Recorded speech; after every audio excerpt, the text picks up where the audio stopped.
How do the mechanics like executions and impaling contribute to these experiences? One of the important things for me and the core pillar for me is a lot of the times there is a scale that we have in game design, and it's the difficulty, or let me call it complexity, versus the depth. And a lot of the times, if you add complexity to a game, more mechanics, features, it will add depth to the game, but at the sacrifice of complexity, right? You've now made it more Right. complicated. The best types of mechanics and systems are the ones that add a little bit of complexity but give you a whole range of depth. And this could be a lot of the times this is impactful to, if it's something that's impactful to the message or evokes one of these emotions, glory, brutality, and cunning. If it evokes one of those, it's a good mechanic. If it evokes all three, then it's like it's got to go in the game, right?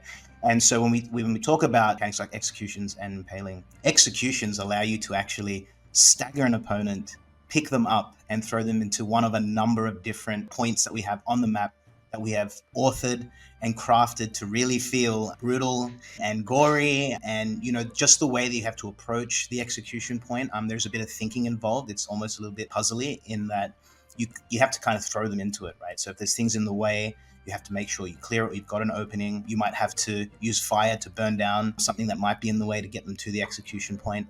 And so I really wanted to play around with the brutality and the cunning.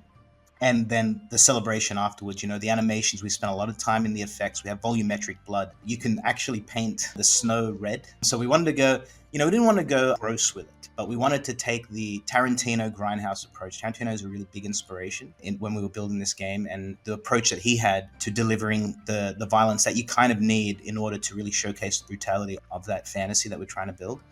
Tarantino was able to achieve that in a tasteful way. And then we can look at other things too, like Conan, and those things kind of bring out ways on how to execute in a way that can make sense in this kind of format.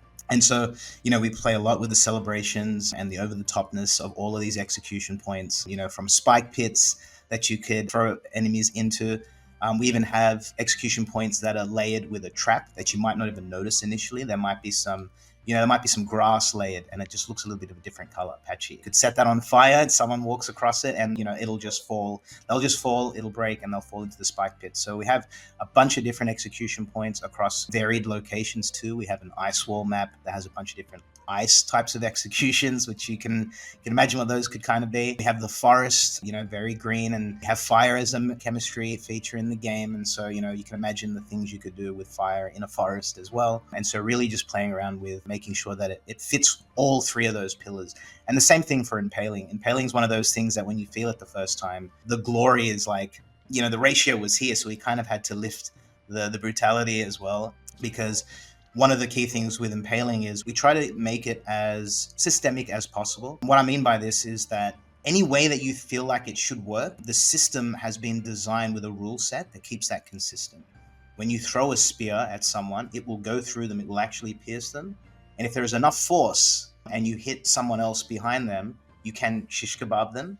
And if you keep going, and if there is more force, you can keep going until there's not enough force left, or there is a wall or something quite large, or let's just say has a lot of force behind it to actually stick in and impale. And you could have this spear with like 3 guys impaled to it. So it's a mechanic that a lot of the players we brought in to just have a look at the game, play the game through testing, have really liked. And it's something that we feel again adds to all 3 of those. Just in the description, you get the glory of 3 guys impaled with the 1 spear, the brutality of it, and just being clever enough to line that up and even think of that multiple shish kebab, or that shish kebab kind of combo in the heat of battle, right? But that's what we want to do, create this competitive game with a bunch of options and allowing you as the player to pick the best play for that situation. I love that so much. So I can write my name in blood and make a human shish kebab all in the same game night, and that's what I'm here for. I love it. Dark times, it is the dark times Dark indeed. times indeed.